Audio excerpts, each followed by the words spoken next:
se lancer dans l'entrepreneuriat, d'après les recherches que vous avez faites, vous semble peut-être très facile. Je vais vous résumer la démarche, mais attention, ce n'est qu'un résumé. Il y a énormément de travail. Ne croyez pas que tout se fait en 48 heures, parce qu'il y a beaucoup de réflexions, beaucoup de recherches à faire et beaucoup de choses à mettre en place. Mais je vais vous résumer comment vous lancer dans la création d'une entreprise, dans l'entrepreneuriat.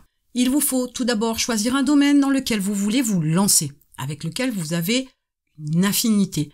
Beaucoup de personnes se lancent dans des domaines parce qu'ils sont rentables et on oublie qu'avec le travail qu'il y a à faire derrière, ils vont être baignés dans un domaine, dans un univers qui ne les attire pas forcément. Et ce qui se passe, c'est qu'à un moment donné, on s'épuise parce qu'on le fait contraint et forcé, entre guillemets, on ne le fait pas avec plaisir, ça limite quand même clairement le développement de l'entreprise. Donc ne choisissez pas un domaine qui est rentable, mais du moins un domaine dans lequel vous avez des affinités. À vous de voir comment vous pouvez modifier l'approche pour que ce soit effectivement rentable. Mais au départ, ça doit être un sujet, un domaine dans lequel vous êtes à l'aise, qui vous plaît, de façon à ne pas vous lasser et ne pas limiter donc le développement de votre entreprise par la suite. Vous devez trouver des problèmes et des besoins dans ce domaine-là. Arrêtez de vouloir vendre ce qui vous plaît. Ce qui vous plaît n'intéresse pas forcément la majorité du marché. Ce qui vous plaît, ce qui vous va, ce qui vous convient, n'est pas forcément ce qu'attend le marché. Donc, avant de vous lancer dans quelque chose qui risque de capoter, partez du principe qu'il vous faut d'abord trouver des problèmes et des besoins dans le domaine de votre cible pour pouvoir voir si effectivement ce que vous voulez vendre répond à une attente, à un besoin, à une problématique. Si ce n'est pas le cas, une fois de plus, repositionnez-vous. Il n'y a rien de gravissime, il n'y a rien de catastrophique. Tout peut être modifié, rien n'est figé dans la pierre. Vous devez tout simplement vous adapter.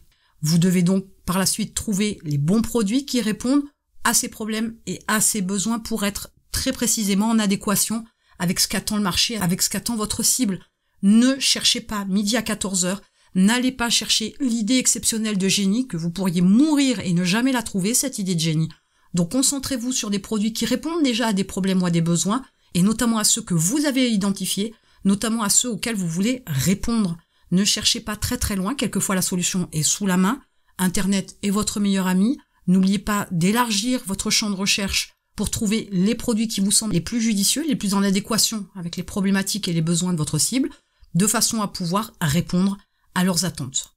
En termes de prix, l'argent se prend dans la poche de ceux qui en ont. Il y a beaucoup de personnes qui établissent leur prix de vente en s'alignant avec la concurrence. Il y a beaucoup de personnes, voire même qui descendent leur prix par rapport à la concurrence, histoire de pouvoir prendre des clients aux concurrents. Mais votre job, ce n'est pas de vous préoccuper des concurrents. Votre job, c'est vendre.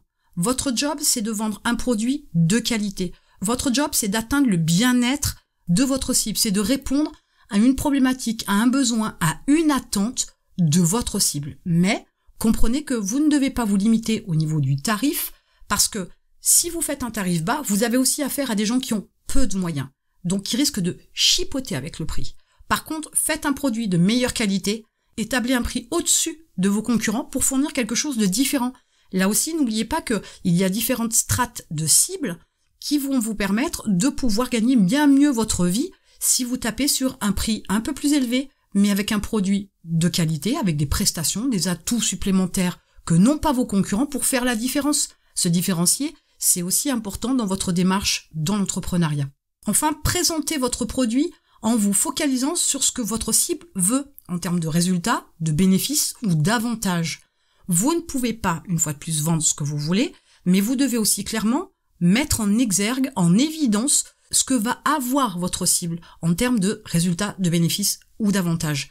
Vous avez peut-être entendu l'expression qui dit « on ne vend pas la perceuse, on vend le trou » parce que votre cible veut poser une étagère, parce que votre cible veut accrocher un tableau. Au final, peu importe la perceuse, le tout c'est qu'elle fasse un trou. Il est clair que si elle fait un trou propre, c'est mieux. Il est clair que si elle est facile d'utilisation, c'est mieux, etc., etc. Mais le but, c'est d'avoir ce fameux trou pour pouvoir poser cette étagère. Votre cible ne veut rien d'autre. Focalisez-vous vraiment sur ce que la cible veut. Si vous passez à côté de ses besoins, elle n'achètera tout simplement pas votre prestation de service ou votre marchandise parce qu'elle n'en retire aucun résultat, aucun bénéfice. Enfin, proposez un produit qui peut lever au moins 2 freins, qui sont le temps, l'effort et l'argent. Donc, si votre produit arrive à lever au moins 2 freins, vous êtes alors sur une démarche qui fait que votre cible sera plus encline à déclencher l'achat, à acheter ce que vous proposez. Comprenez bien que ces 3 freins-là, donc le temps, l'effort et l'argent, sont des freins très forts. Pensez aussi que un achat, majoritairement, il est émotionnel, il n'est pas raisonné. Mais il est clair qu'un produit pas cher qui va demander énormément d'efforts va compliquer très vite la démarche de réflexion et l'intention d'achat va être bloquée en plein vol. Les gens ne veulent pas avoir un prix pas cher qui va leur demander beaucoup d'efforts. Ils préféreront payer plus cher et avoir un résultat plus rapidement et surtout avec le moins d'efforts possible. Je pourrais vous parler par exemple du confinement, du Covid, qui clairement vous a appris que vous pourriez avoir tout un tas de choses à la maison sans sortir. Que vous pourriez avoir tout un tas de choses à la maison sans faire le moindre effort. Donc comprenez bien qu'en plus, ça a mis en exergue cette faculté-là d'utiliser Internet pour se supprimer tout un tas d'efforts. Donc pensez que c'est rentré un peu plus dans les mœurs, un peu plus dans la réflexion, un peu plus dans les habitudes des consommateurs de manière générale, et qu'il faut à un moment donné répondre à ce nouveau changement, s'adapter à cette nouvelle évolution du consommateur pour pouvoir lui proposer un produit qui va très vite acheter puisqu'on aura levé un frein, particulièrement celui de l'effort, il est clair, mais ça peut être autre chose que l'effort, clairement. Mais pensez à réfléchir à ce que vous proposez. Vous comprenez là avec ces approches que c'est une manière résumée de se lancer dans l'entrepreneuriat. Vous avez bien d'autres choses à faire, bien évidemment, mais dans ces approches-là, vous comprenez que si vous vous trompez ici, rien n'est gravissime, on est d'accord, rien n'est catastrophique, vous pouvez rectifier le tir. Mais forcément, si vous vous trompez au départ, vous allez devoir faire face à un échec, à quelque chose qui ne fonctionne pas, à une entreprise qui ne vous rapporte pas ce que vous attendez d'elle. Cependant, pour qu'elle vous rapporte ce que vous attendez d'elle, il faut aller beaucoup plus loin que ça dans la réflexion et ne pas se tromper au départ. Mais sachez que même si vous avez fait des erreurs de choix au départ, même si vous n'avez pas travaillé sur ces points-là, vous pouvez toujours rectifier le tir. Ne laissez pas votre entreprise au stade de l'échec parce que vous avez fait une erreur.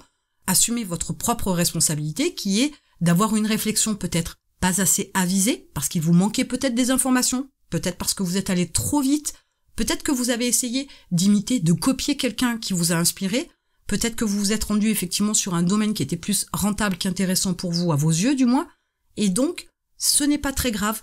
Votre responsabilité, elle est engagée dans la mesure où vous avez fait de mauvais choix, mais vous pouvez changer d'avis. Il n'y a rien de catastrophique, mais surtout n'arrêtez pas en cours de route. Si vous vous êtes lancé dans l'entrepreneuriat, vous faites face à un échec, ce n'est pas grave. C'est juste qu'il y a des points qui n'ont pas été assez creusés et qu'il est nécessaire aujourd'hui de pouvoir reprendre, de pouvoir améliorer, peaufiner ou alors carrément d'arrêter cette activité-là et d'en remettre une autre en place. Ne vous arrêtez pas parce que vous avez fait une erreur de parcours. Ne vous arrêtez pas parce que il y a eu une mauvaise décision, il y a eu un mauvais choix. Ce n'est absolument pas grave, ce n'est absolument pas catastrophique. Ce n'est pas non plus quelque chose qui va engendrer la mort. On s'arrête tout de suite là. C'est un échec, certes. Vous avez appris. Maintenant, vous savez que vous avez peut-être fait un choix qui n'était pas le bon. Et tout le monde passe par là, rassurez-vous. Et à ce moment-là, vous rectifiez le tir pour vous lancer dans une nouvelle entreprise. Force est de constater de toute façon qu'avec de la persévérance, vous aurez un jour des résultats, mais c'est justement en ayant ces échecs-là que vous saurez quelle est la bonne voie pour vous, quelle est la bonne voie pour réussir dans l'entrepreneuriat avec votre entreprise. Et en attendant, je vous retrouve de l'autre côté.